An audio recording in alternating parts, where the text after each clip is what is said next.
Hello everybody, my name is Link7 and I wanted to make a quick video updating everybody about something brand new that was just released that is very exciting for both the in general users that own the Nintendo Switch as well as for the speedrunning community and why that is.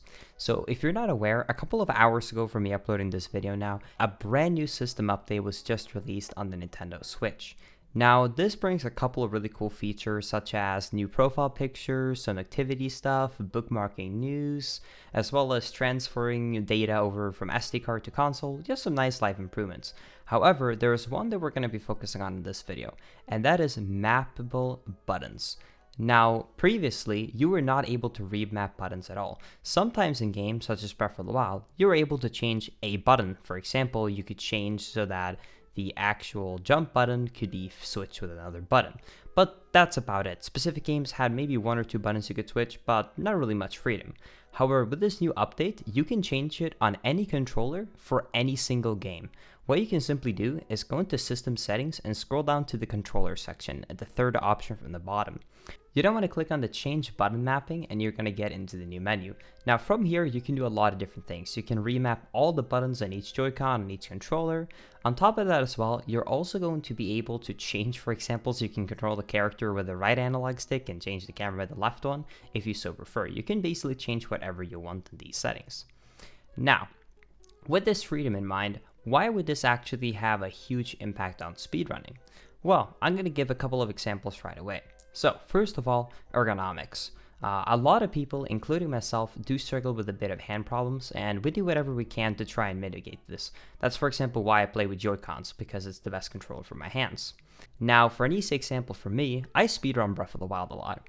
And in Breath of the Wild, there's a very annoying trick known as whistle sprinting. Now, whistle sprinting is a pretty great trick when you get down to it. Basically, when you run in Breath of the Wild, you actually are using stamina.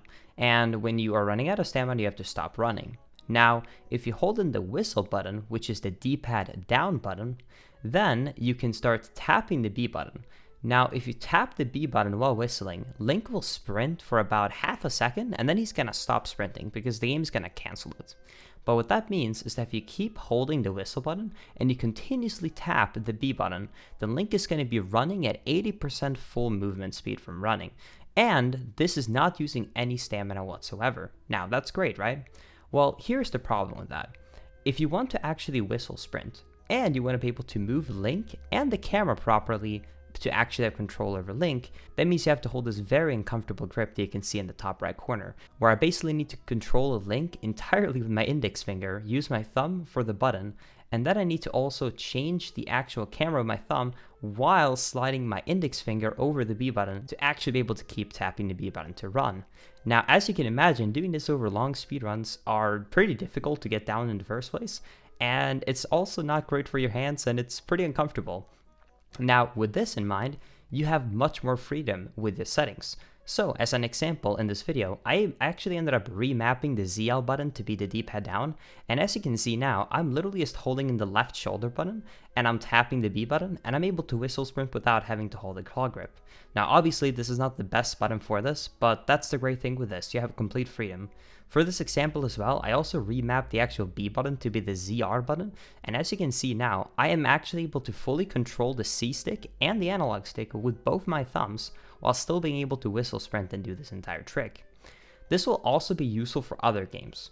For example, Super Mario Odyssey. Super Mario Odyssey is an amazing speedrun. It has a ton of really cool movement techniques in this speedrun. Unfortunately, like many other games, there's a lot of different inputs that you have to do for specific advanced movement techniques. In this video, I'm going to be using some footage from Smallin's tutorial video on advanced movement and movement in general. I'm going to link the video down below. But in this video, he goes over a ton of different movement techniques.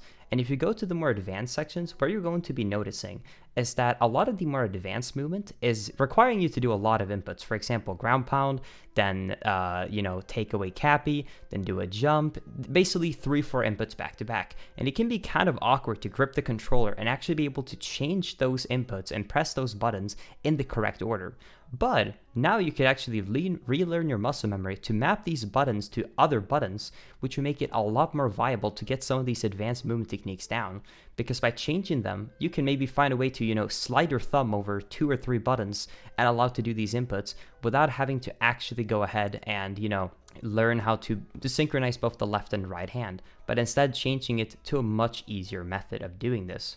Another example as well, if we go back to Breath of the Wild, would be BILs, or Bomb Impact Launches, which I have a full video on. But the main reasoning why this trick is so difficult is because it requires a lot of inputs and a very uncomfortable trick at the same time. For basically doing a BIL off a ledge, I have to hold the ZL button, then I will need to tap forward with my thumb, and then immediately after, I need to press the jump button with my right thumb, then I need to press the L button with my index finger, and then I need to immediately press with my middle finger the actual button to enter bullet time mode by taking out the bow. As you can hear, there's a lot of inputs and it's like all over the place. It's on the left side, then right side, then the middle button, and it's all over the place.